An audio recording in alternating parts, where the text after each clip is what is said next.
অনেকটা মন খারাপ নিয়েই আজকে সকালটা শুরু হয়েছে। তোমাদের সাথে তো আগেই মিঠু আর মিঠাইয়ের গল্প শেয়ার করেছি। এই প্রথমবার মিঠাই ডিম দিল একটা। তোমরা তো দেখে বুঝতেই পারছো ডিমটা ফেটে গিয়েছে। আর জানো তো, যখন থেকে ডিমটা ফাটা ওরা দেখেছে তখন থেকে ওদের মনটা যেন কিরকম শুকনো লাগছিল, শুধু বারবার ডিমটা খুঁজছিল।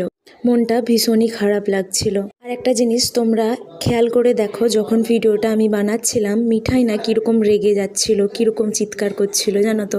কি আর করা যাবে, মন খারাপ নিয়ে সকালের কাজকর্ম শুরু করলাম। মায়ের ব্লাড টেস্টের রিপোর্ট এসে গেছে, তাই দাদা মাকে তমলুক নিয়ে যাবে ডাক্তারের কাছে। সকাল সকাল তাই রান্নার আয়োজন করেছিলাম। মা বেরোবে 11টার দিকে, তাই খেয়ে দেই যাবে, তাই সকাল সকাল রান্না বসিয়ে দিলাম। কাল নীলের বার, তাই আজ নিরামিষ রান্না বান্নাই হয়েছিল। চলো শেয়ার করি এবার ডিমটা কিভাবে ফেটে গেল। জানো তো, ভোর হওয়ার পর থেকে ওরা আর ঘরের ভেতর থাকতে চায় না, ওরা বাইরে যেতে চায়। তাই প্রত্যেক দিনের মতো আজও ওদের সকালে খাঁচা সমেত বাইরে বের করে দিচ্ছিল। খাঁচার মধ্যে একটা মাটির হাঁড়ির মতো দেওয়া থাকে, যেটার ভেতর ওরা থাকে। ডিমটা ওর ভেতর না দিয়ে হাঁড়িটার ঠিক নিচে ডিমটা দিয়েছিল, আর মা দেখেনি খাঁচাটা বের করার সময় হাঁড়িটার চাপ পড়ে ভেঙে গিয়েছিল। জানো তো, ডিমটার জন্য ওরা ভীষণই কষ্ট পাচ্ছিল। মা দাদা বেরিয়ে যাওয়ার পর আমি ঘরের বাদবাকি কাজগুলো সেরে নিচ্ছিলাম। ভিডিওটা এই পর্যন্তই, এখন আসি, টাটা।